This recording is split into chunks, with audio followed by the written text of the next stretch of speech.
வானொலியில் கேட்டு மகிழ்ந்த தென்கட்சி கோ சுவாமிநாதன் ஐயா அவர்களின் இன்றொரு தகவல் தொகுப்பினை கேட்டு மகிழுங்கள். ஒரு காடு, அங்கே புத்தர் அவர் பாட்டுக்கு நடந்து போய்கிட்டே இருக்கிறார். அவருக்கு பின்னாடி ஒரு குரங்கு, அதுவும் தொடர்ந்து வந்துக்கிட்டே இருக்குது. புத்தர் திரும்பி பார்த்தார். குரங்கு அப்படியே குதித்து உயர எழும்பி ஒரு கிளையில் போய் உக்காந்துது. ஏன் இப்படி பண்ணுறேன்னு கேட்டார் புத்தர்.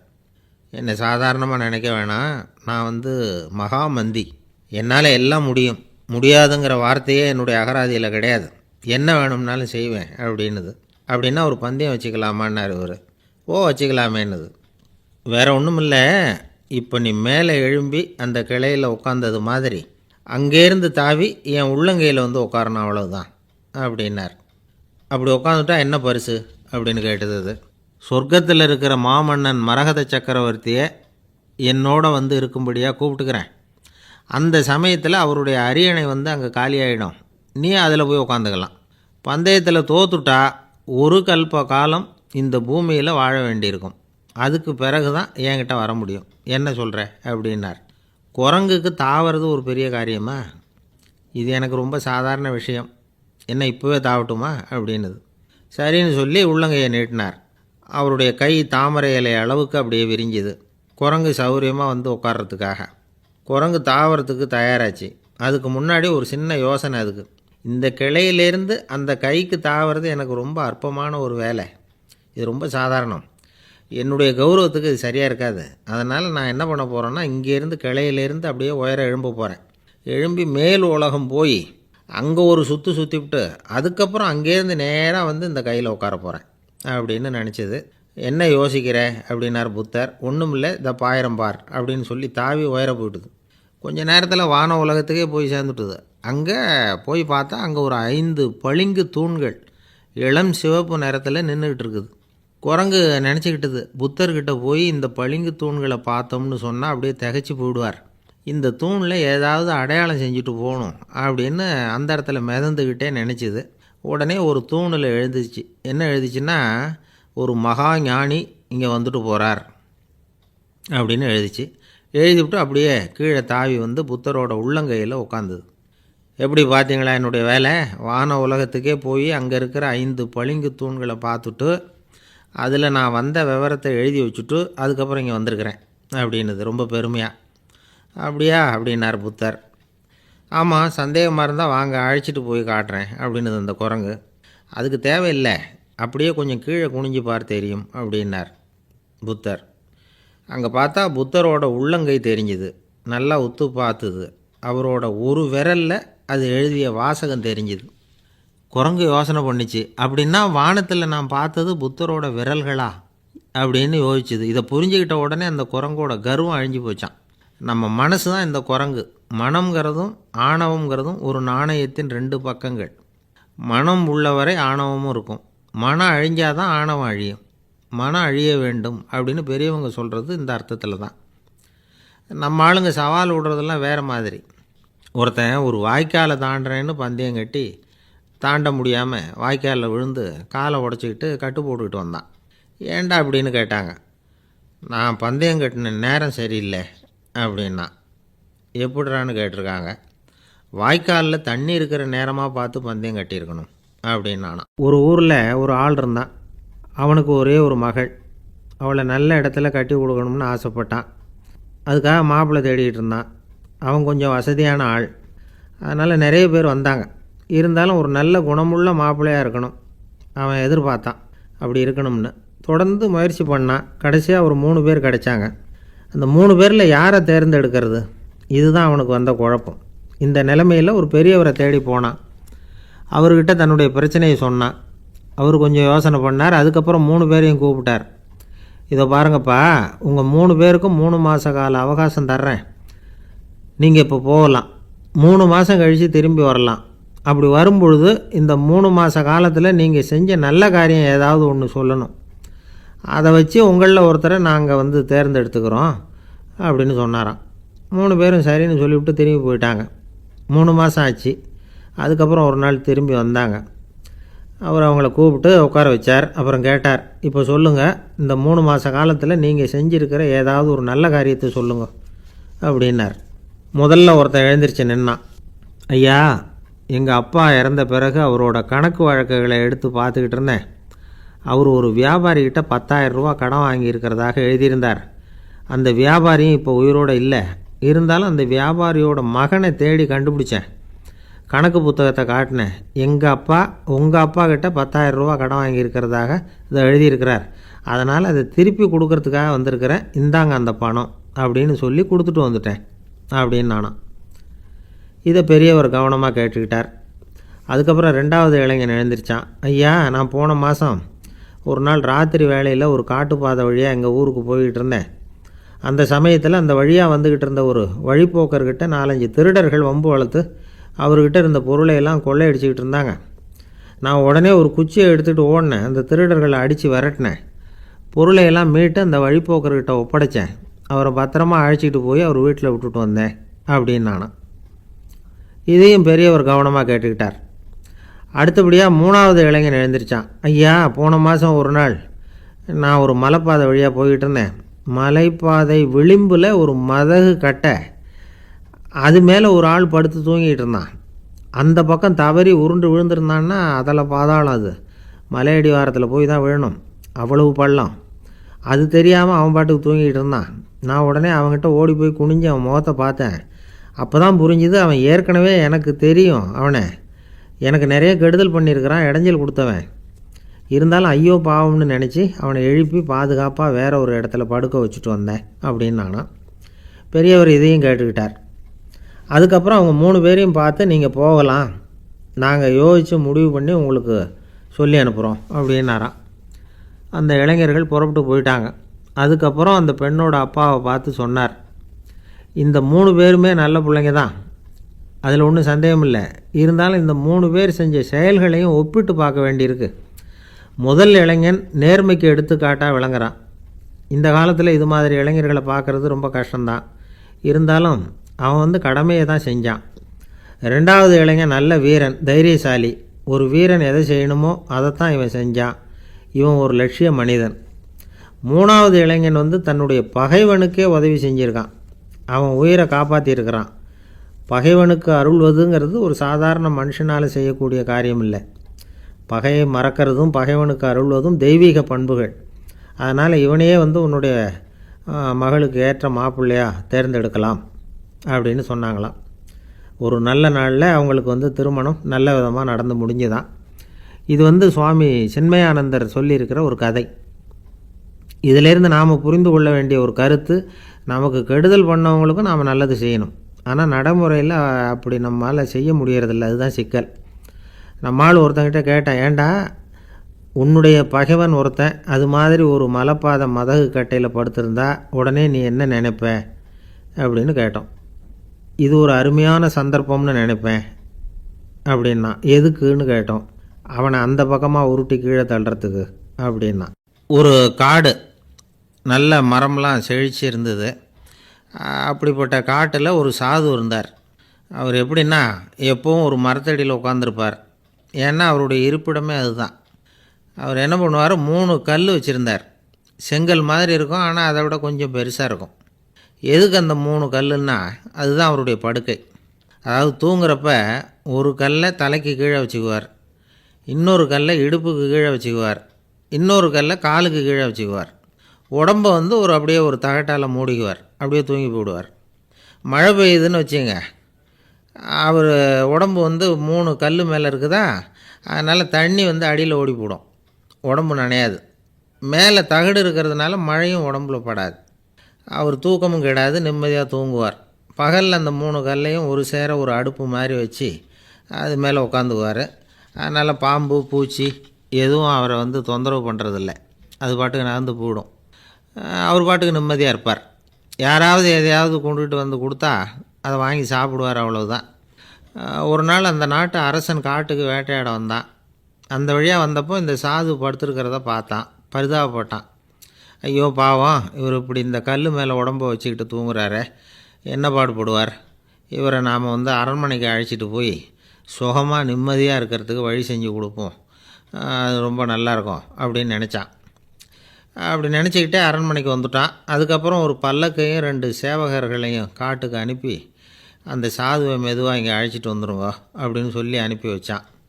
இவங்க போய் அவர்கிட்ட விவரத்தை சொன்னாங்க. எனக்கு என்னத்துக்கு அரண்மனை வாசம் அப்படின்னார். இருந்தாலும் மன்னர் உத்தரவு, நீங்கள் அவசியம் வரணும் அப்படின்னாங்க இவங்க. சரின்னு சொல்லிவிட்டு வேறு வழி இல்லாமல் புறப்பட்டார். புறப்படும் பொழுது என்ன பண்ணார்னா, மறக்காமல் அந்த 3 கல், ஒரு தகடு அதையும் எடுத்து பல்லக்கில் வச்சுக்கிட்டார். என்னத்துக்கு இதையெல்லாம் எடுத்து வைக்கிறாரு அப்படின்னு சொல்லி அவங்க யோசனை பண்ணாங்க. இருந்தாலும் அதை பற்றி ஒன்றும் கேட்கல. பேசாமல் அவரை அழைச்சிட்டு போய் அரண்மனையில் விட்டுட்டாங்க. அரசன் ஓடி வந்தான், வரவேற்றான், அறுசுவை உணவு படைத்தான். அவர் படுக்கிறதுக்கு தங்க கட்டில், பட்டு மெத்தை, இப்படி எல்லாம் ஏற்பாடு பண்ணி வச்சான். இங்கே படுத்து ஓய்வு எடுத்துக்குங்க அப்படின்னு சொல்லிவிட்டு அவன் பாட்டு போயிட்டான். மறுநாள் காலையில் வந்து பார்க்குறான், சாது படுத்துருக்கிறார். எப்படி தெரியுமா? அந்த பட்டு மெத்தை மேலே 3 கல்லையும் வச்சு வழக்கம் போலவே அது மேலே படுத்துருக்கிறார். அதுக்கு மேலே தகடு. அரசன் பார்த்துட்டு அதிர்ச்சி ஆகிட்டான். என்ன சுவாமி இப்படி அப்படின்னா, சாது சொன்னார், எனக்கு தேவையும் இல்லை குறையும் இல்லை, எல்லா இடத்துலையும் எனக்கு ஒரே மகிழ்ச்சி தான் அப்படின்னார். மகிழ்ச்சிங்கிறது தங்க கட்டிலேயோ பட்டு மெத்தையிலேயோ இல்லை, அது மனசில் இருக்கிற ஒரு விஷயம். உண்மையான மகிழ்ச்சிக்கு வழி மனப்பக்குவம் அப்படிங்கிறது அந்த அரசனுக்கு புரிஞ்சுதான். இந்த காலத்தில் ஒரு சாமியார், அவரை தேடி ஒரு சீடன் வந்தான். என்னாச்சு தெரியுமா? சுவாமி, எனக்கு நிம்மதி வேணும், அதுக்கு என்ன வழின்னு கேட்டான். சாமியார் நிமிர்ந்து பார்த்தார். அப்புறம் சொன்னார், நீ ஏகப்பட்ட பேர்கிட்ட கடன் வாங்கியிருக்கிற, அதையெல்லாம் திருப்பி கொடுத்தா தான் உனக்கு நிம்மதி கிடைக்கும்னார். இவனுக்கு ஆச்சரியம். அது எப்படி சாமி, அவ்வளவு கரெக்டாக நான் கடன் வாங்கினதை கண்டுபிடிச்சிங்க அப்படின்னா, உனக்கு கடன் கொடுத்து சாமியாராக போனதே நான் தான்ப்பா, அதனால தான் இந்த கதிக்கு வந்தேன். என்கிட்டயே நிம்மதிக்கு வழி கேட்குறியே, அதுதான்டா வேதனை அப்படின்னாராம் அவர். ஒரு அம்மா, அவங்களுக்கு 35 வயசு இருக்கும். குடும்பத்தில் எந்த கஷ்டமும் இல்லை. இருந்தாலும் காரணம் இல்லாமல் பிள்ளைங்க பேரில் கோவப்படுறது, எரிஞ்சு விழுறது அவங்க வழக்கம். பிள்ளைங்க அழும். உடனே அவங்க மனசும் சங்கடப்படும். இன்னொரு அம்மா, நல்ல வேலையில் இருக்கிறவங்க, வாரத்துக்கு ஒரு தடவையாவது தலைவலி வந்துடும். இவங்களுக்கெல்லாம் உடம்புல எந்த கோளாறும் இல்லை, மனசு மட்டும் சரியாக இருக்காது. தூக்க மாத்திரை கையில் வச்சுருப்பாங்க. 30-35 வயசுடைய பெண்களுக்கு சர்வசாதாரணமாக காணப்படுகிற மனக்கோளாறு இது. இதுக்கு பேர் மனவாட்டம், டிப்ரெஷன், மனமடிவு அப்படின்னு சொல்லலாம். இந்த நோய்க்கு அறிகுறி என்ன தெரியுமா?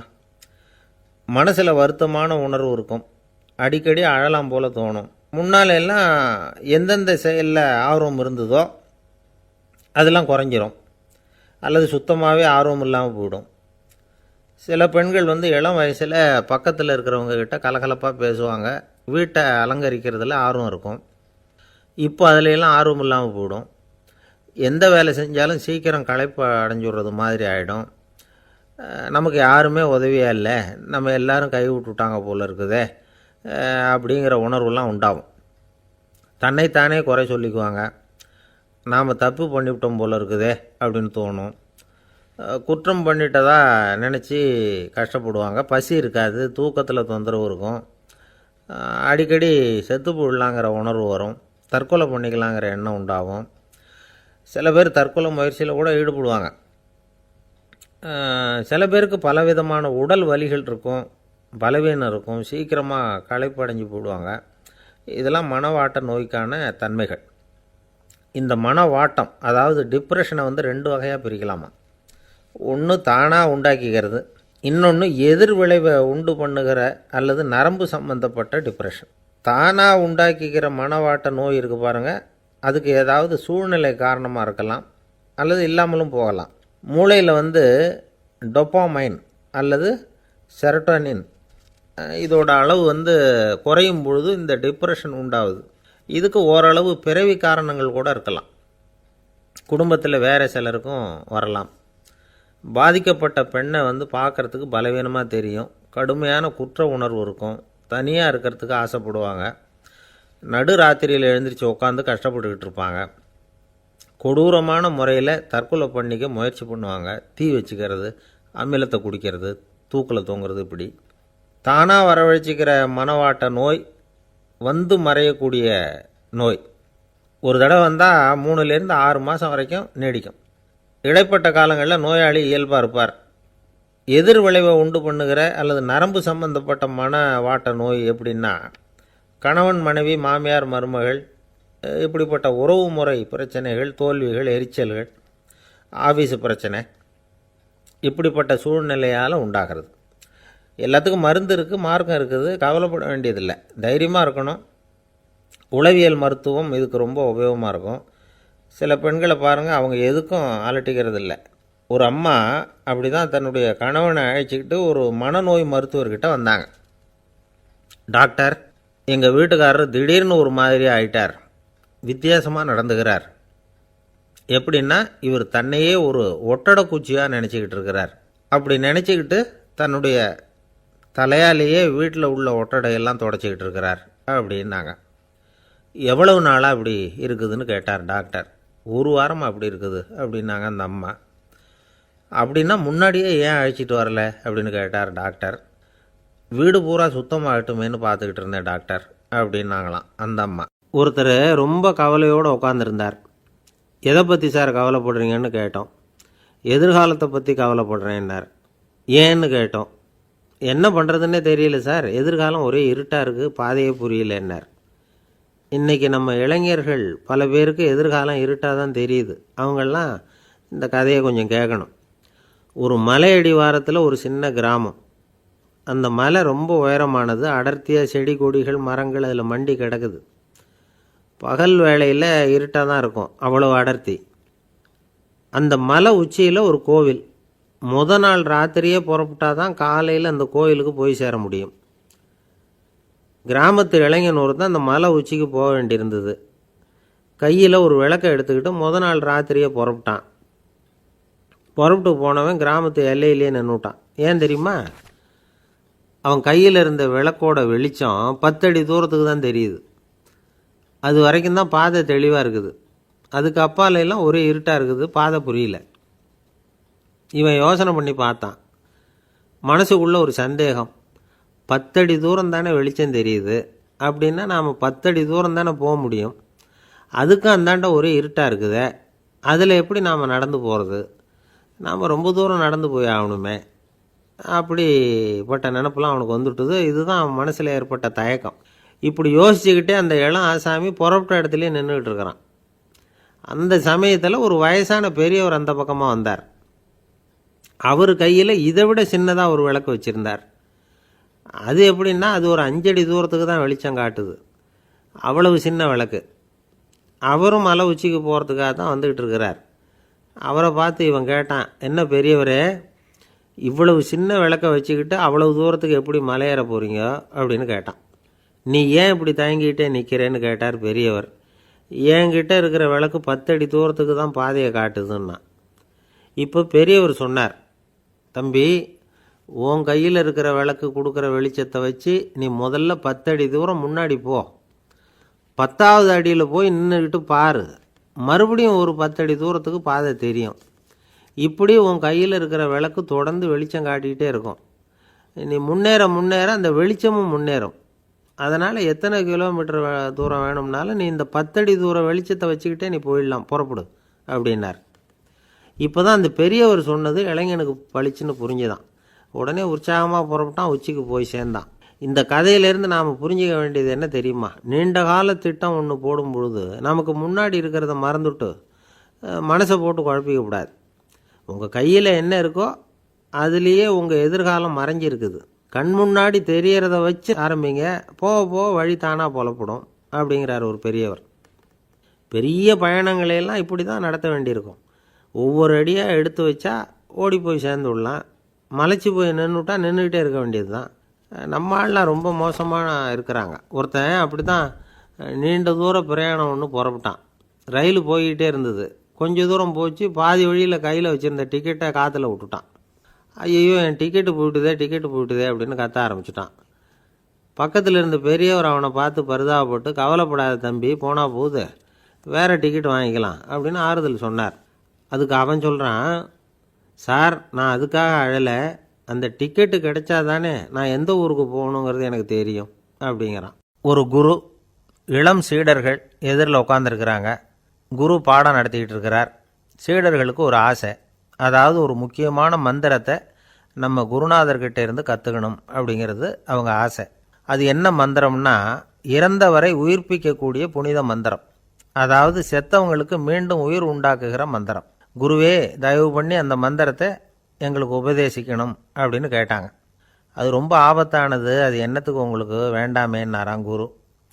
எங்களுடைய நம்பிக்கை உறுதிப்படுறதுக்காகத்தான் கேட்குறோம், வேற ஒன்றும் இல்லை அப்படின்னாங்களாம் சீடர்கள்.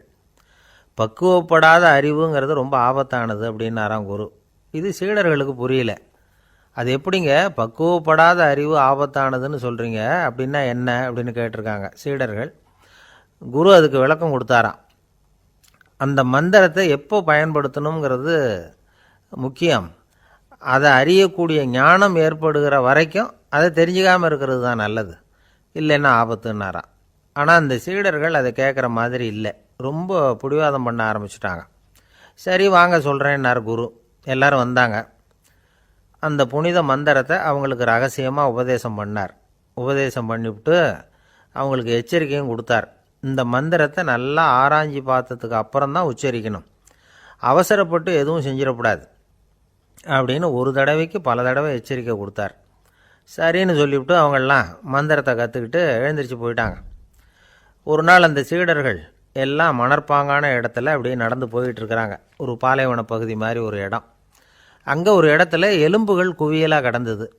உடனே இந்த சீடர்கள் முன்ன பின்ன யோசிக்காமல், தியானமும் பண்ணாமல், அந்த மந்திரத்தோட பயனை சோதித்து பார்க்கணும் அப்படின்னு நினச்சிக்கிட்டு அந்த மந்திரத்தை உச்சரிக்க ஆரம்பிச்சிட்டாங்க. அவ்வளோதான். உடனே என்னாச்சு தெரியுமா? அந்த எலும்புகள் எல்லாம் ஓநாய்களாக மாறி அவங்கள துரத்த ஆரம்பிச்சிட்டுது. சீடர்கள் எல்லாம் தலைதெறிக்க ஓட ஆரம்பிச்சிட்டாங்க. ஓநாய்களும் விடலை, அவங்கள துரத்தி பிடிச்சி கடித்து கொதற ஆரம்பிச்சிட்டுது. அப்போ தான் அந்த சீடர்களுக்கு குரு சொன்ன அறிவுரையோட அர்த்தம் புரிஞ்சுது. பக்குவப்படாத அறிவு ஆபத்தானது அப்படிங்கிறது.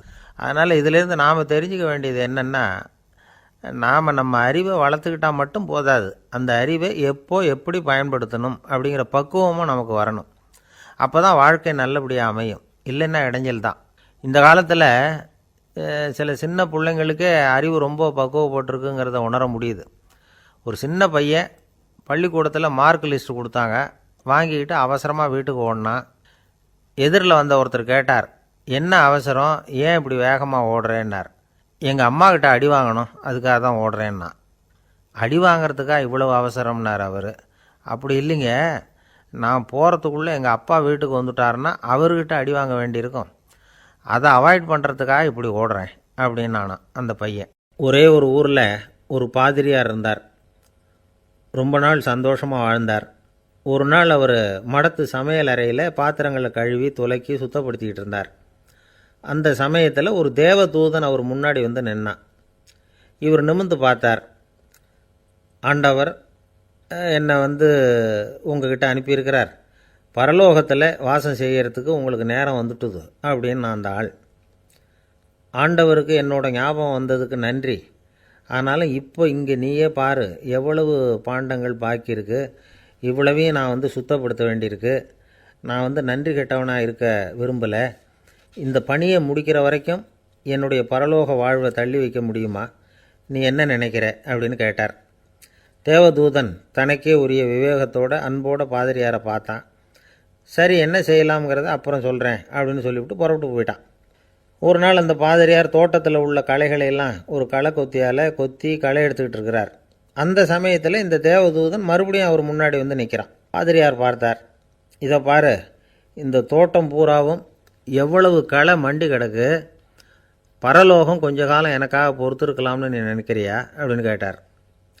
தேவதூதன் சிரிச்சுக்கிட்டே மறுபடியும் மறைஞ்சிட்டான். மறுபடியும் அவர் களை எடுக்கிறது, தானிய களஞ்சியத்துக்கு வர்ணம் பூசுறது, இப்படிப்பட்ட வேலைகளில் ஈடுபட்டிருக்கார். இன்னொரு நாள் ஒரு மருத்துவமனையில் நோயாளிகளை கவனிச்சிக்கிட்டு ரொம்ப தீவிரமாக இருக்கிறார் அந்த பாதிரியார். ஒரு நோயாளியோட தாகத்துக்கு தண்ணீர் கொடுத்துட்டு நிமிர்ந்து பார்க்குறப்போ தேவதூதன் மறுபடியும் அவர் முன்னாடி நிற்கிறான். இந்த தடவை பாதிரியார் தன்னலமற்றவராக பேரன்பை காட்டக்கூடிய வகையில் தன்னுடைய 2 கைகளையும் உயர்த்தியபடி தேவதூதனின் கவனத்தை பிணியால் வாடக்கூடிய நோயாளிகளின் பக்கம் திருப்பினாராம். தேவதூதன் ஒன்றும் சொல்லலை, மறைஞ்சிட்டான். அன்னைக்கு சாயந்தரம் பாதிரியார் மடத்தில் உள்ள தன்னுடைய அறைக்கு போய் இளைப்பாறினார். யோசித்து பார்த்தார்.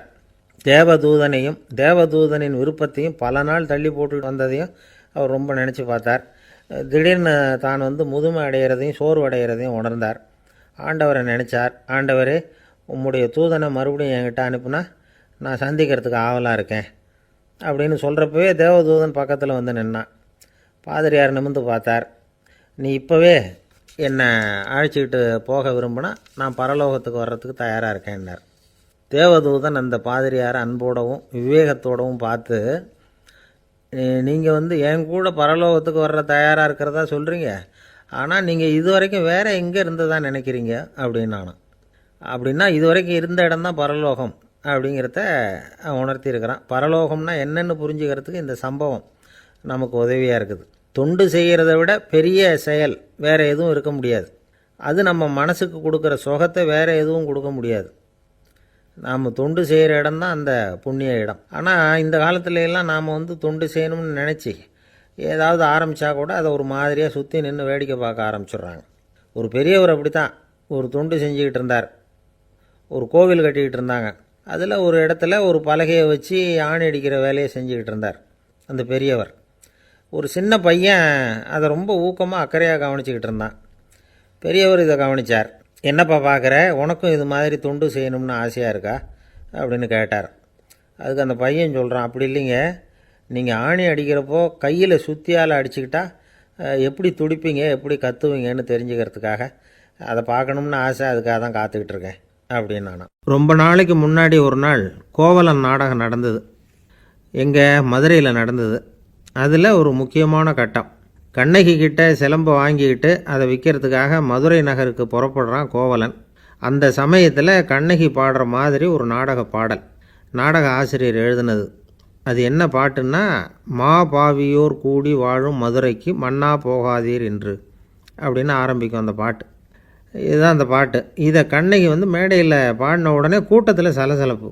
நம்ம ஊர்லேயே நமக்கு முன்னாடியே நின்றுக்கிட்டு மா பாவியோர் கூடி வாழும் மதுரை அப்படின்னு சொல்கிறாங்களே, என்ன தைரியம் அப்படின்னு எல்லாம் குழப்பம் பண்ண ஆரம்பிச்சிட்டாங்க. மக்கள் சத்தம் போட ஆரம்பிச்சிட்டாங்க. எதிர்ப்பு குரல் அது பாட்டுக்கு வர வர அதிகமாக போட்டுது. கொண்டுக்கிட்டு வா அந்த நாடக ஆசிரியரை, எழுதுனது யார் அப்படின்னு ஒரே சத்தம் கூச்சல். வேறு வழி இல்லை. மெதுவாக மேடைக்கு வந்தார் அந்த நாடக ஆசிரியர்.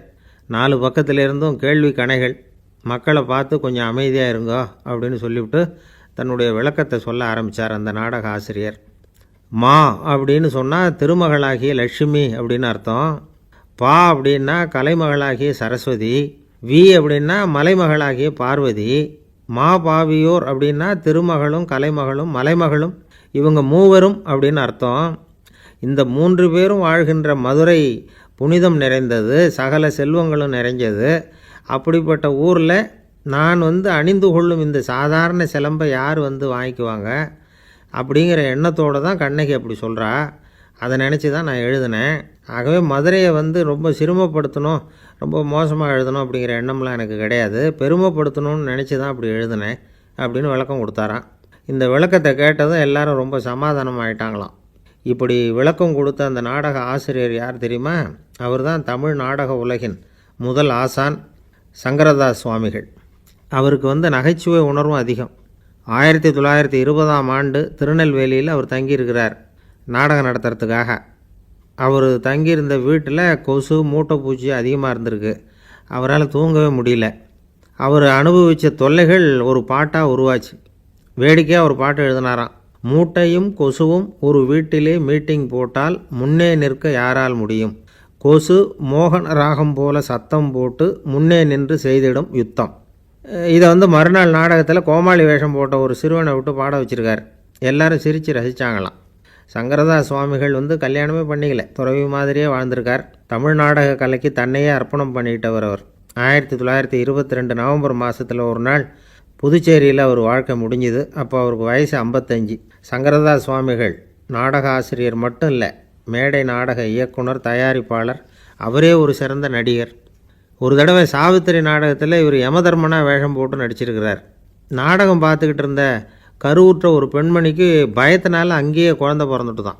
அந்த நிகழ்ச்சிக்கு அப்புறம் இவர் இந்த வேஷம் போடுறப்போலாம் ஜனங்களுக்கு முன்கூட்டியே எச்சரிக்கை கொடுக்க ஆரம்பிச்சிருவாராம். அதாவது அப்படி யாராவது பயப்படுறவங்க இருந்தால் கொஞ்சம் கண்ணை மூடிங்க அல்லது எழுந்திரிச்சு போடுங்கன்னு. நடிப்புன்னா அப்படிலாம் இருக்கணும்.